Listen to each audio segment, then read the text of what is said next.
অসম্ভবকে সম্ভব করছে খলনায়ক মেসি। এরকম খেলা আমার লাইফেও দেখি নাই, আর মনে হয় আর কখনোই বিশ্বকাপে এরকম খেলা আর কেউ দেখাইতে পারবে না। যেই খেলা আমাদের মেসি দেখাইছে, এটা গেছে 2022 সালের খেলার চেয়ে ফ্রান্সের আর আর্জেন্টিনা যে একটা খেলা হয়েছিল এটার চেয়ে কঠিন খেলা হয়েছে।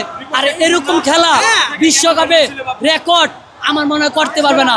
শুধু করেছে একমাত্র আমাদের সেরা নায়ক, বিশ্বের নায়ক, অলরাউন্ডার আমাদের মেসি।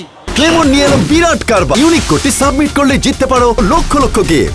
বিস্তারিত ফেসবুক পেজে। তার চেয়ে এর চেয়ে কোনো তুলনা নাই।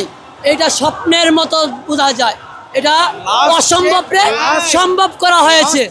এটা কোনো প্লেয়ার, কোনো দল এটাকে অসম্ভবকে সম্ভব করা ছিল না, সম্ভব না, যেটা আমাদেরকে নায়ক, বিশ্বের নায়ক আমার মেসি দেখিয়েছে। আমরা দোয়া করি আরো যেন ভবিষ্যতে এরকম খলনায়ক প্রত্যেক আর্জেন্টিনিয়ার ঘরে ঘরে ভিতরে যেন জন্ম হয়। এর জন্য আমি আমার বক্তব্য শেষ করলাম।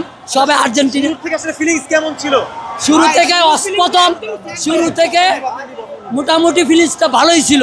যখন ওয়ানটা গোল খাইছে, এক গোল, তারপরে আশাবাদী ছিলাম যে একটা কিছু হবে। যখন দুইটা গোল খেয়েছে তখন একটা হাল ছেড়ে দিছি। অসম্ভবকে সম্ভব করা সম্ভব না, কারণ হাফ টাইমের পরে আর যে খেলাতে খাইছে মানে এটা আমার স্বপ্নের মতো হইতাছে। এটাকে অসম্ভবকে সম্ভব করছে খলনায়ক মেসি।